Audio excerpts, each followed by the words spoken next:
పెద్దపల్లి జిల్లాకు semiconductor unit ఇవ్వాలన్నారు Congress MP Vamsikrishna. పరిశ్రమలు వస్తే స్థానిక యువతకు ఉపాధి అవకాశాలు పెరుగుతాయన్నారు. ఢిల్లీలో కేంద్ర మంత్రి అశ్విని వైష్ణవ్తో భేటీ అయిన ఎంపీ సెమీ కండక్టర్ పరిశ్రమ ఇవ్వాలని వినతి పత్రాన్ని ఇచ్చారు. సెమీ కండక్టర్ యూనిట్ కు సంబంధించిన డిపిఆర్ను సమర్పించారని తెలిపారు. సెమీ కండక్టర్ ఇండస్ట్రీకి సరిపడా వనరులు, స్కిల్డ్ యూత్ జిల్లాల్లో ఉన్నారని కేంద్ర మంత్రి దృష్టికి తీసుకువెళ్లాలని చెప్పారు ఎంపీ.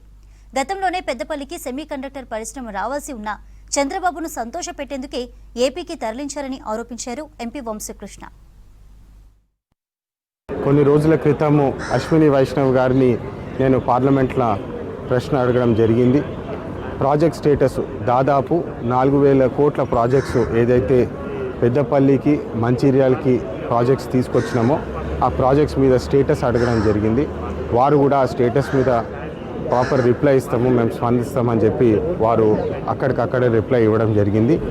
దాని తర్వాత సెమీకండక్టర్ ఫ్యాక్టరీ ఏదైతే గత 4 సంవత్సరాలు 5 సంవత్సరాల నుంచి పనిచేసి దాని మీద కృషి చేసి సెమీకండక్టర్ ఫెసిలిటీ తెలంగాణకు తీసుకొచ్చే ప్రయత్నంలో లాస్ట్ మినిట్ కేవలము చంద్రబాబు నాయుడు గారు టీడీపీ పార్టీ వాళ్ళ అలయన్స్ ఎన్డీఏ అలయన్స్ వల్ల వాళ్ళు ఒత్తిడి పెట్టి ప్రాజెక్టు వాళ్ళని హ్యాపీ చేయడానికి, వాళ్ళని సాటిస్ఫై చేయడానికి తెలంగాణకు వచ్చే ప్రాజెక్ట్ని అన్యాయంగా ఆంధ్రప్రదేశ్ తీసుకుపోయినారని చెప్పి మనందరికి తెలిసిన విషయమే.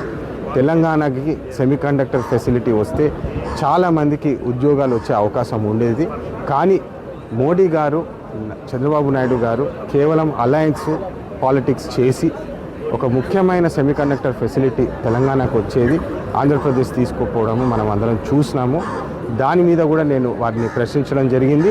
వారు ఇమ్మీడియట్గా నాకు ఒక ప్రపోజల్ కావాలి, దాని మీద మేము పనిచేస్తాము, మేము ఆప్షన్స్ చూస్తామని చెప్పి ఏదైతే వాళ్ళు స్పందించినారో వారికి ఈరోజు పర్సనల్గా అశ్విని వైష్ణవ్ గారిని కలిసి పెద్దపల్లి గురించి, మంచిర్యాల గురించి, మన దగ్గర ఉన్న వాటర్ గురించి, మన దగ్గర ఉన్న ల్యాండ్ అవైలబిలిటీ గురించి, అన్నిటికంటే ముఖ్యంగా మన దగ్గర ఉన్న టాలెంట్, మన దగ్గర యువకులు చాలామంది ఉన్నారు, మంచిగా చదువుకొని వాళ్ళు పనిచేయడానికి సిద్ధంగా ఉన్నారు. వారికి ఉపాధి కల్పించే విధంగా ఒక మంచి సెమీకండక్టర్ ఫెసిలిటీ వస్తే మేము కూడా మన రాష్ట్రానికి మరి దేశానికి పనికొచ్చేటట్టు కష్టపడే యువకులు ఉన్నారు. ఖచ్చితంగా మీ యూనిట్ని సక్సెస్ చేసి తీరుతాము.